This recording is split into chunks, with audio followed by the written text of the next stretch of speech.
ఖమ్మం జిల్లాలోని వెలుగుమట్ల ప్రాంతంలో బాధితుల దుస్థితి ఆందోళన కలిగిస్తోంది. తాత్కాలికంగా ఏర్పాటు చేసిన అంబేద్కర్ భవన్లో స్థలం సరిపోక పలువురు బాధితులు బయటే పడుకుంటున్నారు. ప్రభుత్వం కనీసం భోజన వసతులు కూడా ఏర్పాటు చేయలేదని బాధితులు ఆవేదన వ్యక్తం చేస్తున్నారు. ఈ నేపథ్యంలో పువ్వాడ ఫౌండేషన్ ముందుకొచ్చి బాధితులకు సహాయం అందిస్తోంది. పువ్వాడ నరేన్ ఆధ్వర్యంలో భోజన వసతులతో పాటు మెడికల్ క్యాంప్ కూడా ఏర్పాటు చేశారు. బాధితులకు అవసరమైన సహాయం అందించాలని స్థానికులు ప్రభుత్వాన్ని కోరుతున్నారు.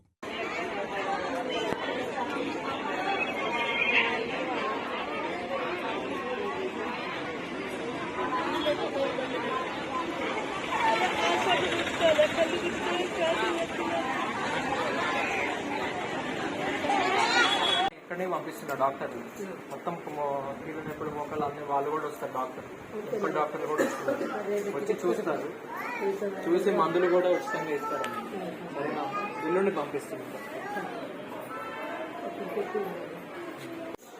పెద్దవాళ్ళకి పిల్లలకి అందరికీ డాక్టర్లు క్యాంపు పెడతారు. డాక్టర్లు తీసుకొచ్చి క్యాంపు పంపిస్తాను. చిన్నపిల్లలందరికీ కూడా డాక్టర్లు వస్తున్నారు.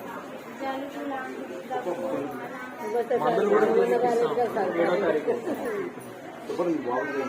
ఎల్లుండి పొద్దున పంపిస్తాను. డాక్టర్ లేడీస్ డాక్టర్ వాళ్ళందరూ కూడా వస్తారు. మొన్న వచ్చారు కదా పోరాదులు ఉన్నారు సార్, వాళ్ళకి సంబంధించిన సార్ మందులన్నీ కూడా ఫ్రీగా ఇప్పిస్తారు.